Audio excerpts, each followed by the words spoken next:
Hi guys. ഇന്ന് നമ്മൾ explain ചെയ്യാൻ പോകുന്നത് ഹൺഡ്രഡ് ആനിമി സീരീസിലെ മൂന്നാമത്തെ എപ്പിസോഡാണ്. എപ്പിസോഡിലോട്ട് പോകുന്നതിന് മുമ്പ് എല്ലാവരും ഒന്ന് ലൈക്ക് ചെയ്ത് കാണാൻ ശ്രമിക്കുക. ഇന്നത്തെ ടാർഗറ്റ് എന്ന് പറയുന്നത് 150 ലൈക്കാണ്.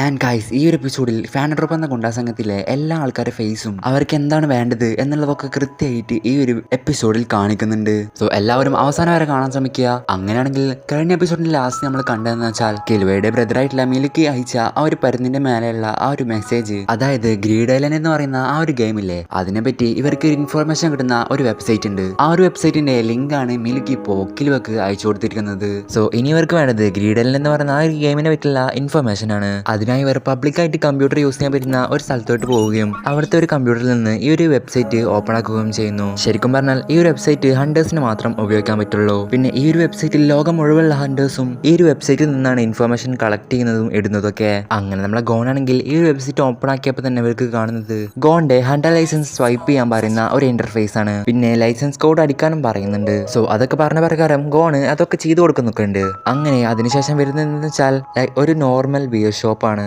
എന്നിട്ട് നമ്മുടെ ആ ഒരു മൗസിന്റെ പോയിന്റില്ലേ, അത് അവിടുത്തെ ആ ഒരു ഷോപ്പ് ഓണറിന്റെ മേലേക്ക് വെച്ചപ്പോൾ ആ ഒരു ഷോപ്പ് ഓണർ ആണെങ്കിൽ നിങ്ങൾക്ക് എങ്ങനത്തെ രീതിയിലുള്ള ഇൻഫോർമേഷൻ ആണ് വേണ്ടത് എന്നും പറഞ്ഞ ഒരു വലിയ ലിസ്റ്റ് തന്നെ ഇട്ട് കൊടുക്കുകയാണ്. അതിൽ നിന്ന് അവർക്ക് ഗ്രീഡ് ഐലൻഡ് എന്ന് പറയുന്ന ഒരു ഗെയിമിനെ പറ്റി ഇൻഫോർമേഷൻ അല്ല വേണ്ടത്. അത് കാരണം അവർ ഗെയിം കാറ്റഗറി സെലക്ട് ചെയ്യുന്നു. ആ ഒരു ഗെയിം കാറ്റഗറിന്റെ ഉള്ളിൽ തന്നെ കുറെ ഗെയിംസ് ഉണ്ടായിരുന്നു. അതിൽ നിന്ന് ഇവർ ഗ്രീഡ് ഐലൻഡ് എന്ന് പറയുന്ന ആ ഒരു ഗെയിം സെലക്ട് ചെയ്ത് കൊടുക്കുകയാണ്. അപ്പോഴാണ് അയാൾ പറയുന്നത്, ഈ ഒരു ഗെയിമിനെ പറ്റി നിങ്ങൾക്ക് ഇൻഫോർമേഷൻ വേണമെന്നുണ്ടെങ്കിൽ 20 മില്യൺ ജെനി ഇവിടെ അടക്കണം എന്ന്. അങ്ങനെ ഇവർക്ക് വേറെ ചോയ്സ് ഇല്ലാത്ത കാരണം തന്നെ ആ ഒരു 20 മില്യൺ ഇവിടെ ഡെപ്പോസിറ്റ് ചെയ്ത് കൊടുക്കുകയാണ്. അപ്പോഴാണ് ആ ഒരു കമ്പ്യൂട്ടറിന്റെ ഉള്ളിൽ നിന്ന് ഇവർക്കെതിരെ ഒരു ഓവർ അറ്റാക്ക് വരുന്നത്. ബേസിക്കലി അത് റെൻ എന്ന ടെക്നിക്കാണ്. പക്ഷേ ഇവർക്കത് മറികടക്കാനുള്ള 10 എന്ന ടെക്നിക് അറിയാവുന്നത് കാരണം നമ്മുടെ ഗോണും കിലുവക്കും ഈ ഒരു വെബ്സൈറ്റിന്റെ ഉള്ളിലോട്ട് പോകാൻ സാധിക്കുന്നു. ഇവർക്ക് ആ ഒരു ഇൻഫർമേഷൻ പകർന്നു കൊടുക്കാം എന്ന് സമ്മതിക്കുകയാണ്.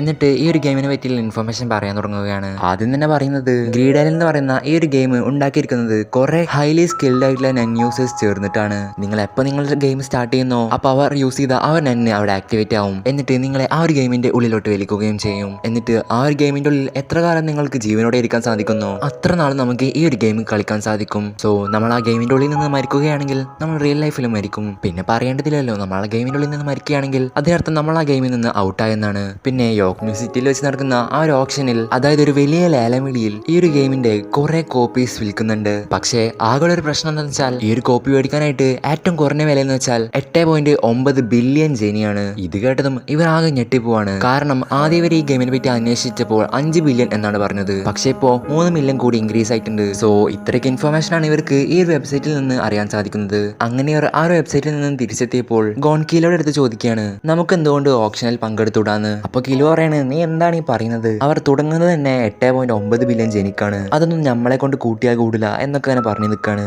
അപ്പോഴാണ് ഗോൺ പറയുന്നത്, ഞാൻ വേടിക്കാനല്ല ഉദ്ദേശിച്ചത്, നമുക്ക് എന്തുകൊണ്ട് അതിൽ സാധനങ്ങൾ വിറ്റൂടാ. ഇത് കേട്ടതും കിലോക്കും ആ ഒരു ഐഡിയ കൊള്ളാൻ തോന്നുകയാണ്.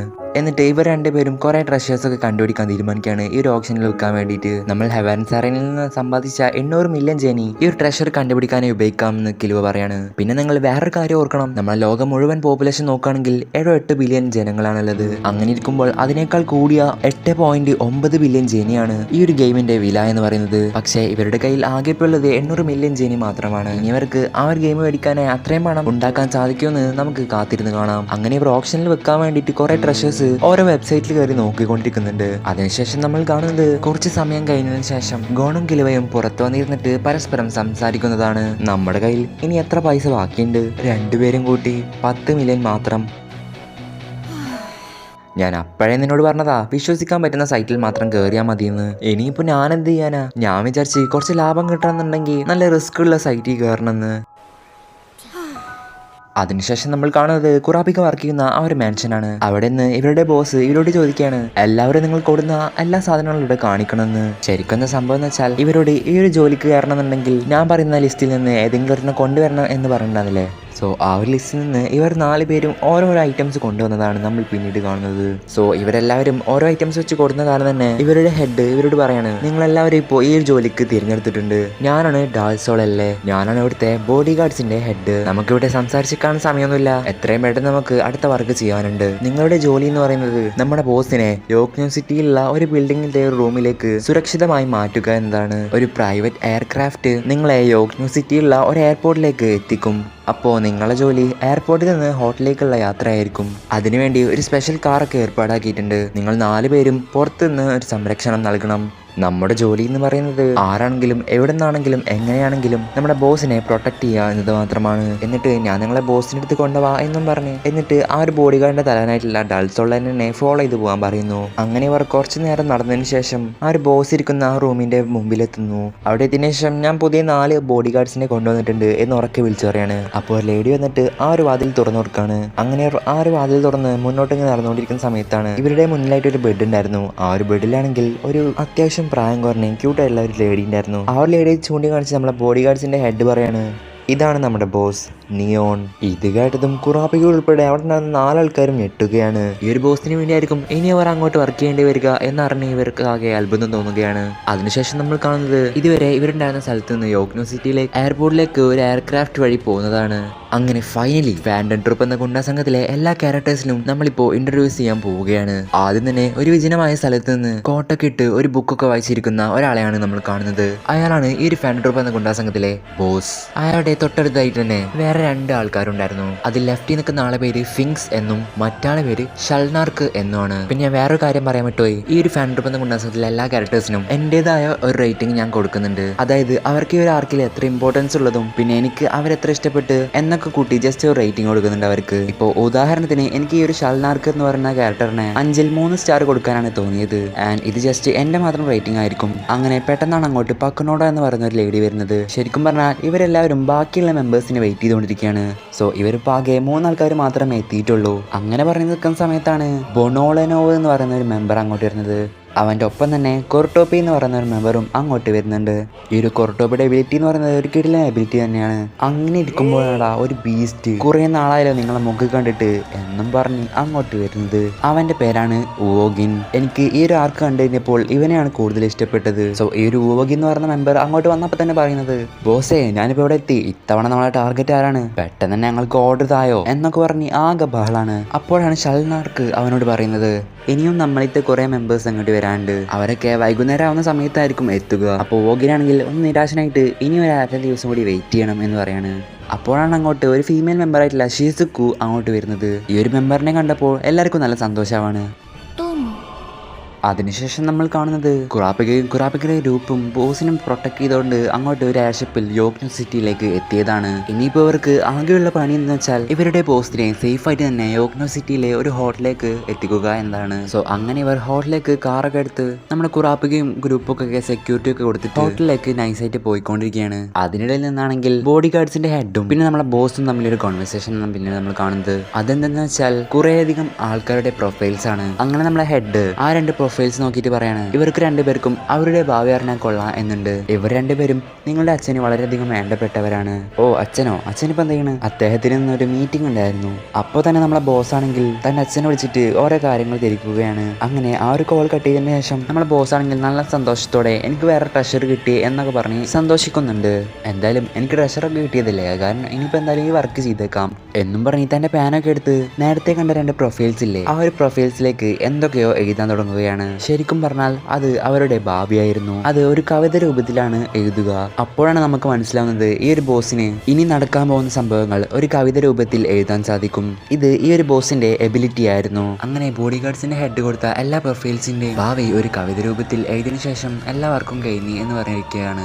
അങ്ങനെ ഇവർ ഒരു വഴിയിലൂടെ പോയതിനു ശേഷം ആ റോഡിലായിട്ട് കുറച്ച് ആൾക്കാരെ കാണിക്കുന്നുണ്ട്. അത് ഫാൻഡം ട്രൂപ്പ് എന്ന ഗുണ്ടാ സംഘത്തിലെ ബാക്കിയുള്ള മെമ്പേഴ്സ് ആയിരുന്നു. അങ്ങനെ അതിൽ നിന്ന് നൊബുനാഗ എന്ന് പറയുന്ന ഒരു മെമ്പർ ഫെയ്റ്റാൻ എന്ന് പറയുന്ന വേറൊരു മെമ്പറോട് അവസാനമായി ഫാൻഡം ട്രൂപ്പ് എന്ന ഗുണ്ടാ സംഘത്തിലെ എല്ലാ മെമ്പേഴ്സും ഒരുമിച്ചിട്ട് എത്ര വർഷമായി? അപ്പൊ ഫെയ്റ്റാൻ അതിന് മറുപടിയായി പറയാണ് 3 വർഷവും 2 മാസവും. പക്ഷേ അതിൽ നിന്ന് 4-ാം നമ്പറും 8-ാം നമ്പറും മാറിയിട്ടുണ്ട്.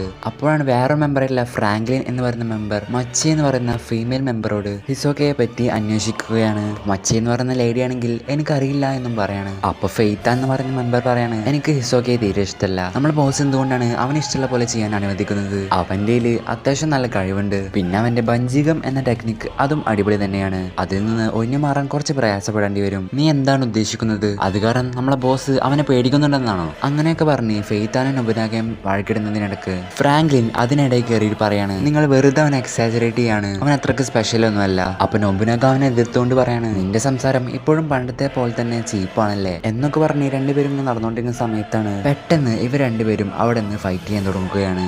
ഇത് കണ്ട മച്ചിയും ഫെയ്ത്താനും അവർ കുറെ കാലത്തിന് ശേഷം അവരുടെ ബന്ധം ഒന്നുകൂടി പുലർത്തുകയാണ്. അവരെ മൈൻഡ് ചെയ്യണ്ട എന്നും പറഞ്ഞ് അവർ മുന്നോട്ട് നടക്കുകയാണ്. അതിനിടയിൽ മച്ചി ഫെയ്ത്താനോട് ചോദിക്കുകയാണ്, ബോസ് എന്തുകൊണ്ടായിരിക്കും നമ്മളെ കുറെ കാലത്തിന് ശേഷം എല്ലാവരെയും ഒരുമിച്ച് വിളിക്കുന്നത്? ഫെയ്ത്താൻ പറയാണ്, നമ്മൾ കള്ളന്മാരാണ്. അപ്പൊ അവന് കക്കേണ്ടതായ എന്തെങ്കിലും സാധനം അവിടെ ഉണ്ടായിരിക്കും. അതിനുശേഷം നമ്മൾ കാണുന്നത് കുറാപ്പികയും കുറാപ്പികയുടെ ഗ്രൂപ്പും ബോസിനെ സംരക്ഷിച്ചുകൊണ്ട് യോക്ന്യൂ സിറ്റിയിലുള്ള ഒരു ഹോട്ടൽ റൂമിലേക്ക് മാറ്റുന്നതാണ്. അതിനുശേഷം കുറാപ്പികയുടെ ബോസിന്റെ അച്ഛൻ ബോഡി ഗാർഡ്സിന്റെ ഹെഡിനെ വിളിച്ചതിന് ശേഷം തന്റെ മകളെ ഇനി ഒരിക്കലും നിങ്ങൾ ഇനി നടക്കാൻ പോകുന്ന ഓപ്ഷനിൽ പങ്കെടുപ്പിക്കാൻ പാടില്ല എന്ന് പറയുന്നത്. അവിടെ വെച്ചാണ് നമുക്ക് മനസ്സിലാവുന്നത് ഇതാണ് ശരിക്കുള്ള ബോസ്. സോ യഥാർത്ഥ ബോസിന്റെ മകൾക്ക് ഈ ഒരു ഭാവി എഴുതാനുള്ള കഴിവിനെ താനല്ലാതെ വേറെ ആരെങ്കിലും യൂസ് ചെയ്താലോ എന്ന് പേടിച്ചുകൊണ്ടാണ് ഈ ഒരു ശരിക്കുള്ള ബോസ് തന്റെ മകളെ സംരക്ഷിക്കാൻ വേണ്ടി കുറെ ബോഡി ഗാർഡ്സിനെ ഏർപ്പാടാക്കിയിരിക്കുന്നത്. അതിനുശേഷം നമ്മൾ കാണുന്നത് ഫാൻട്രൂപ്പ് എന്ന ഗുണ്ടാസംഘത്തിലെ ആ ഒരു ഹൈഡ് ഔട്ട് ആണ്. അവിടേക്ക് ഇപ്പോ എല്ലാവരും എത്തിയിട്ടുണ്ട്. പക്ഷെ ഇത്ര നേരം വൈകിട്ടും ഹിസോക്ക അങ്ങോട്ട് എത്തിയിട്ടുണ്ടായിരുന്നില്ല.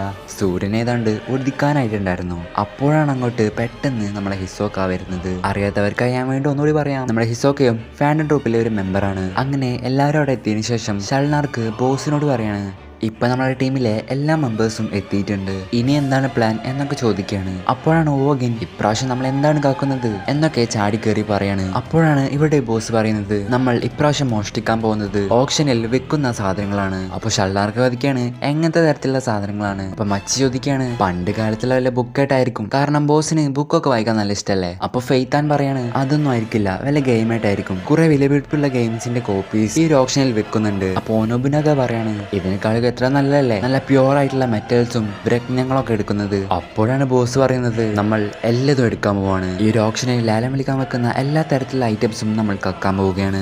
ഇത് കേട്ടതും അവിടെ നിന്നാണ് എല്ലാ മെമ്പേഴ്സും ഞെട്ടിപ്പോവാണ്. അതിൽ നിന്ന് ഉപയോഗം ചോദിക്കുകയാണ്, നിങ്ങൾ സീരിയസ് ആയിട്ടാണോ പറയുന്നത്? ഈ ഒരു ഓപ്ഷൻ നടക്കുന്നത് ലോകത്തിലെ ചുറ്റോറം നിൽക്കുന്ന എല്ലാ ഗ്യാങ്സും മാഫിയാസും ഒക്കെ കൂടിയിട്ട് നടത്തുന്നതാണ് ഈ ഒരു ഓപ്ഷൻ. നമ്മൾ ഇതെല്ലാം മോഷ്ടിക്കുകയാണെങ്കിൽ ആ എല്ലാ മാഫിയാസിനെയും ഗ്യാങ്സിനെയും നമ്മളെ ശത്രുക്കളായിട്ടായിരിക്കും അവർ നമ്മളെ കാണുക. അപ്പൊ ബോസ് പറയാണ്, നിനക്കെന്താ പേടിയുണ്ടോ വോഗിൻ? ഇത് കേട്ടതും വോഗിൻ പറയാണ്, പേടിയോ, എനിക്ക് ആകെ ത്രില്ലടിച്ചിരിക്കാൻ വയ്യ, ഞാൻ ആകാംക്ഷയോടെ കിടന്ന് വിറക്കുകയാണ്, ഇനി എന്തിനാണ് വെയിറ്റ് ചെയ്യുന്നത്, ഞങ്ങൾക്ക് പെട്ടെന്ന് തന്നെ ഓർഡർ ആയോ? അപ്പോ ബോസ് പറയാണ്, നിങ്ങൾക്ക് എന്റെ പെർമിഷൻ ഉണ്ട്, നമ്മുടെ കാര്യത്തിൽ ഇടപെടുന്ന എല്ലാ ആൾക്കാരെയും നിങ്ങൾക്ക് കൊല്ലാം.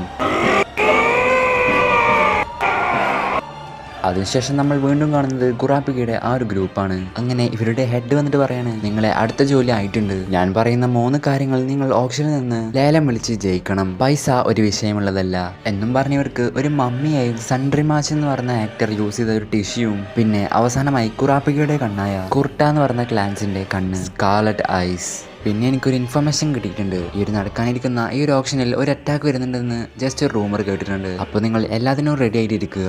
ഇത് കേട്ടതും നമ്മളെ കുറാപ്പിക്ക് കൃത്യമായി മനസ്സിലാവാണ് അത് തീർച്ചയായും ഫാൻഡൻ ട്രൂപ്പ് എന്ന ഗുണ്ടാ സംഘമാണെന്ന്. അങ്ങനെ ആ ഒരു സീനോടി കാണിച്ചിട്ടാണ് നമ്മളെ 41 എപ്പിസോഡും അവസാനിക്കുന്നത്. ഈ ഒരു എപ്പിസോഡിൽ നമുക്ക് മനസ്സിലാവുന്നത് 800 മില്യൺ കയ്യിലെന്ന ഗോണും കിലുവയും കുറെ ഫേക്ക് ആയുള്ള വെബ്സൈറ്റിൽ കയറി തങ്ങളുടെ പൈസ ആകെ പോയി ഇപ്പൊ കംപ്ലീറ്റ് ആയിട്ട് മോഞ്ചിരിക്കുന്ന അവസ്ഥയിലാണ്. ഇതേസമയം ഫാൻഡൻ ട്രൂപ്പ് എന്ന ഗുണ്ടാ സംഘം ഓപ്ഷനിൽ ലേലം വിളിക്കുന്ന എല്ലാ ഐറ്റംസും മോഷ്ടിക്കാൻ പ്ലാൻ ഇടുന്നു. അതൊക്കെ മുൻകൂട്ടി കണ്ട് നമ്മളെ കുറാപ്പിക അവരെ എതിർക്കാൻ പ്ലാൻ ചെയ്യുന്നു. സോ നിങ്ങൾക്ക് ഈ ഒരു എപ്പിസോഡ് ഇഷ്ടപ്പെടുകയാണെങ്കിൽ തീർച്ചയായും കമന്റ് ചെയ്യുക. So by.